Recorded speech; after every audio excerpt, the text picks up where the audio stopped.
Hello সুপ্রিয় দর্শক বন্ধুরা, আমি অ্যাস্ট্রোলজার লিটন জয়ধর। আশা করি আপনারা সবাই ভালো আছেন, সুস্থ আছেন, নিরাপদে আছেন।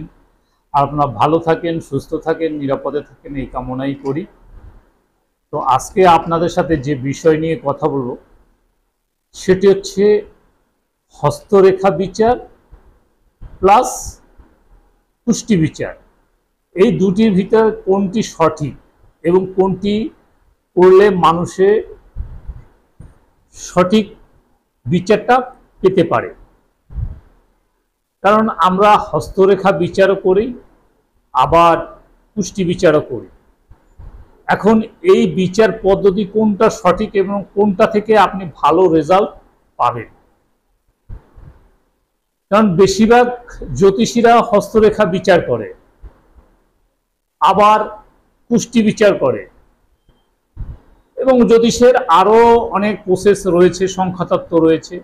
এখন এই বিচারগুলির মধ্যে কোন বিচারটি সঠিক এবং কোন বিচার থেকে আপনি সঠিকভাবে সমস্ত কিছু জানতে পারবেন, বুঝতে পারবেন, সেই বিষয় নিয়ে আজকে আলোচনা করব। তো আলোচনাটা নিঃসন্দেহে একটি গুরুত্বপূর্ণ আলোচনা। কারণ যারা জ্যোতিষকে বিশ্বাস করেন, জ্যোতিষকে ভালোবাসেন, জ্যোতিষ শিখতে চাচ্ছেন, ইত্যাদি ইত্যাদি বিষয় যাদের ভিতর রয়েছে, তাদের এই বিষয়টি অবশ্যই জানা দরকার রয়েছে। সুতরাং এই বিষয়গুলি ভালোভাবে বুঝতে হলে আপনার ভিডিওর প্রথম থেকে শেষ পর্যন্ত দেখতে হবে। সেই সাথে আমার এই ভিডিওর নিচে যে সাবস্ক্রাইব বাটন রয়েছে এটি সাবস্ক্রাইব করবেন। পাশে থাকা যে বেল আইকনটি রয়েছে অল বেল আইকনে প্রেস করবেন, যাতে করে পরবর্তী ভিডিওগুলি আপনারা অতি সহজে দেখতে পারেন এবং আমার সাথে যুক্ত থাকতে পারেন। তা আজকের যে আলোচনা সেটি হচ্ছে হস্তরেখা না পুষ্টি বিচার, কোনটি আপনার জন্য সঠিক। এখন এই আলোচনাটা করতে গেলে দুটো সাইড আমাদের দেখতে হবে। একটা হচ্ছে হস্তরেখা আর একটা হচ্ছে পুষ্টি। এখন কখন আপনি পুষ্টি বিচার করাবেন, কখন আপনি হস্তরেখা বিচার করাবেন, বিষয় হচ্ছে আমাদের যে বর্তমান সময়, এই বর্তমান সময়ে হস্তরেখাটা বেশি বিচার করা হয়ে থাকে। কারণ হচ্ছে যারা 90 দশকে বা তার আগে জন্মগ্রহণ করেছে তাদের অনেকেরই আপনার জন্ম তারিখ নেই, অর্থাৎ তাদের জন্ম তারিখ লিখে রাখা হয়নি। কারণ হচ্ছে তাদের মা বাবা অনেক বয়সের ছিল, বা সে সময় এই প্রথাগুলি ছিল না, অর্থাৎ লিখে রাখার ছিল না, শিক্ষিত হার কম ছিল, ইত্যাদি ইত্যাদি কারণের জন্য এই জন্ম তারিখটা সঠিকভাবে লিখে রাখা হয়নি। যে কারণে বর্তমানে যারা একটু বয়স্ক লোক রয়েছে, অর্থাৎ 30, 35, 40 বছর বয়স হয়েছে, তাদের বিচার করতে গেলে অবশ্যই হস্তরেখা বিচার করতে হবে। এবং বর্তমান যে প্রজন্ম, এদের আবার বিচার বিশ্লেষণ করতে গেলে তখন আপনার দেখা যাচ্ছে জন্মছক বিচার করা যায়। কারণ এখন বর্তমানে সবাই জন্ম তারিখ লিখে রাখে, জন্ম সময় লিখে রাখে, যাতে করে এটি ভবিষ্যতে কাজে লাগে, ভবিষ্যতের জন্য এগুলো লিখে রাখা হয়। সুতরাং যাদের জন্ম তারিখ আছে তারা নিঃসন্দেহে পুষ্টি বিচার করানোই আপনার জন্য ভালো। এখন হস্তরেখা বিচার করালে কি সঠিক ফলাদেশ হবে না? দেখেন, পুষ্টি বিচার এবং হস্তরেখা বিচার এটার ভিতরে কিন্তু অনেক ব্যবধান আছে, অনেক পার্থক্য আছে। হস্তরেখা দেখে, অর্থাৎ কিছু হাতের যে রেখা রয়েছে এই রেখাগুলি দেখে আপনার অনেক কিছু বলা সম্ভব। কারণ গ্রহের যে পর্বগুলি রয়েছে এই পর্বগুলি থেকে, বা এই যে আয়ু রেখা থেকে, শিরোরেখা থেকে, হৃদয় রেখা থেকে, রবি রেখা থেকে, শনি রেখা থেকে, বিবাহ রেখা থেকে, বা ভাগ্য রেখা থেকে, এগুলি থেকে আপনার কিছু বলা সম্ভব বা বলা যায় এবং সঠিক সেটা হয়ে থাকে।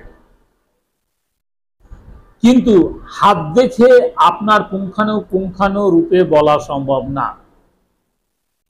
হাত দেখে রাশি বলাও সম্ভব না।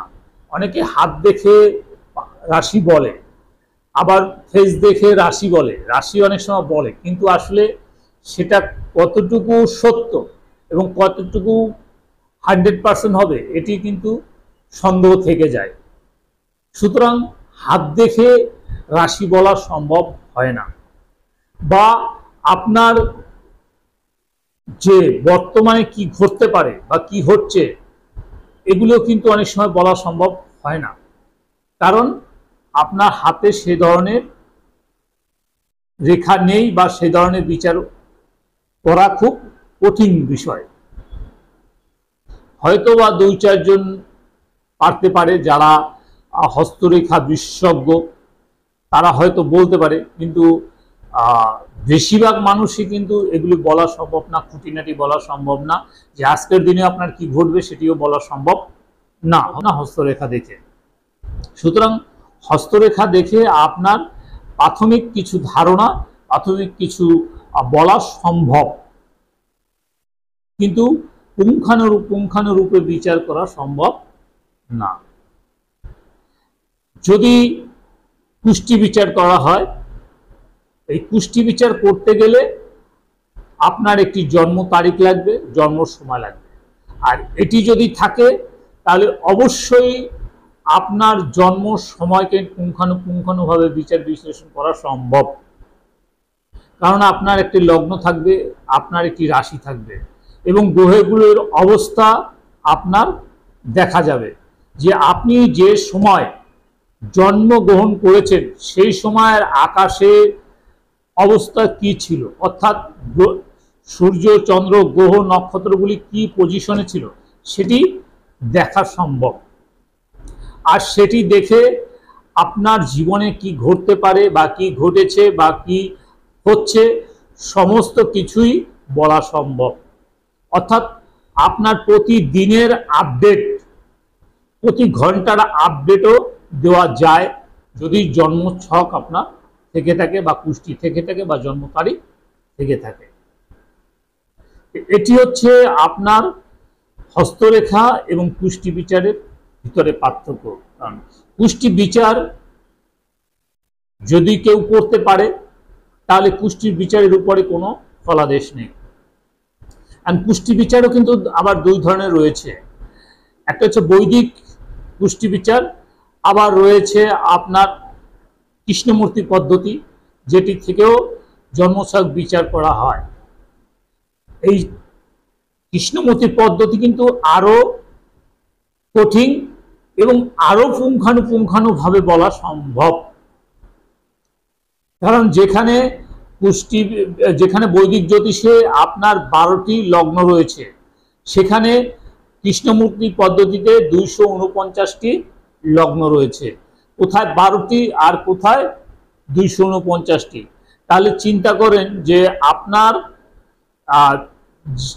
আপনি যে টাইমে জন্মগ্রহণ করেছেন বা যে লগ্নে জন্মগ্রহণ করেছেন, সেই লগ্নে লক্ষ লক্ষ লোক জন্মগ্রহণ করেছে। কেউ কোটিপতি হয়েছে, কেউ ভিখারি হয়েছে, কেউ মধ্যবিত্ত আছে, কেউ মারা গেছে, এমনি বিভিন্ন ভাবে হয়েছে। তাহলে বুঝতে হবে তার লগ্নের একটা পার্থক্য রয়েছে, প্রতি মিনিটে একটি পার্থক্য রয়েছে। সুতরাং আমরা যে লগ্নটি ধরি যে 2 ঘন্টায় একটি লগ্ন, এই 2 ঘন্টা অনেক মানুষ জন্মগ্রহণ করে। অনেক মানুষেরই মেষ রাশি বা সিংহ রাশি বা ধনু রাশি, যে কোনো রাশি হতে পারে, কিন্তু তাদের ভাগ্য এক হয় না। কারণটা হচ্ছে প্রতিটা মিনিটের গুরুত্ব রয়েছে, প্রতিটি সেকেন্ডের গুরুত্ব রয়েছে জ্যোতিষশাস্ত্রে, যে কারণে পার্থক্য হয়ে থাকে। দেখবে যমজ 2টি ভাই একসাথে জন্মগ্রহণ করেছে, তাদের ভাগ্য কিন্তু 2 রকম হয়ে থাকে। কারণ হচ্ছে সময়ের ব্যবধান, অর্থাৎ সময়ের ব্যবধানে অনেক কিছু হতে পারে। সেখানে হস্তরেখা তো অনেক পিছিয়ে আছে। সুতরাং হস্তরেখাটা তাদের জন্যই ভালো যাদের জন্ম তারিখ নেই। আবার যদি কখনো কারো দিয়ে আপনি আপনার হস্ত বিচার করেন, যদি আপনার জন্ম তারিখ থাকে তাহলে তাকে দিয়ে আপনি অন্তত জন্ম তারিখ থেকে বিচার বিশ্লেষণ করে নেবেন। সময় না থাকলেও এখন আপনার সংখ্যাতত্ত্ব অনুযায়ী, যেমন লুসু গ্রেড রয়েছে, লুসু গ্রেডে আপনি আর বিচার করাতে পারবেন। যদি আপনার মাস, দিন, সাল থাকে তাহলে আপনি বিচার করতে পারবেন এবং সেখান থেকেও আপনার অনেক ফলাদেশ বলা সম্ভব।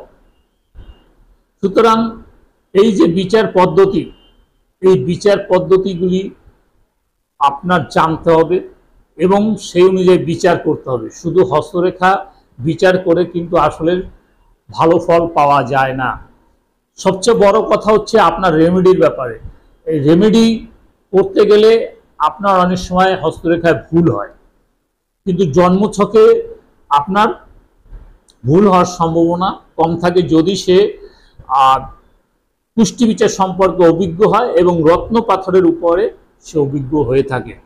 কারণ পুষ্টি বিচারও করেও অনেকে ভুল পাথর দিয়ে থাকে এবং ভুল পাথর দিয়ে অনেকের ক্ষতিও করেছে। কিন্তু সঠিক বিচার বিশ্লেষণ করে যদি সঠিক রত্ন দেওয়া যায় তাহলে অবশ্যই আপনার জীবনে উপকার লাভ করবেন এবং আপনি জীবনে ভালো ফল পাবেন এবং আপনার জীবনের যে সমস্যা আছে সেই সমস্যা থেকে আপনি ওভারকাম করতে পারবেন। তো আজকের যে আলোচনা ছিল সেটি হস্তরেখা না কুষ্টি। তো আমার আলোচনায় বুঝতে পেরেছেন কোনটি সঠিক বা কোনটি করলে আপনার জন্য ভালো হবে। তো আজকের আলোচনা এই পর্যন্ত। যদি ভিডিওটি ভালো লাগে তাহলে শেয়ার করবেন, অন্যকে দেখার সুযোগ দেবেন যেন অন্যরাও দেখতে পারে। সেই সাথে পরবর্তীতে আপনারা কী ধরনের ভিডিও দেখতে চান আমাকে লিখে জানাবেন, সেই অনুযায়ী ভিডিও বানিয়ে আমি উপহার দেওয়ার চেষ্টা করব। পরবর্তী ভিডিও পর্যন্ত আপনারা সবাই ভালো থাকুন, সুস্থ থাকুন, নিরাপদে থাকুন এই কামনা করে আজকের মতো বিদায় নিচ্ছি। সবাইকে অনেক অনেক ধন্যবাদ।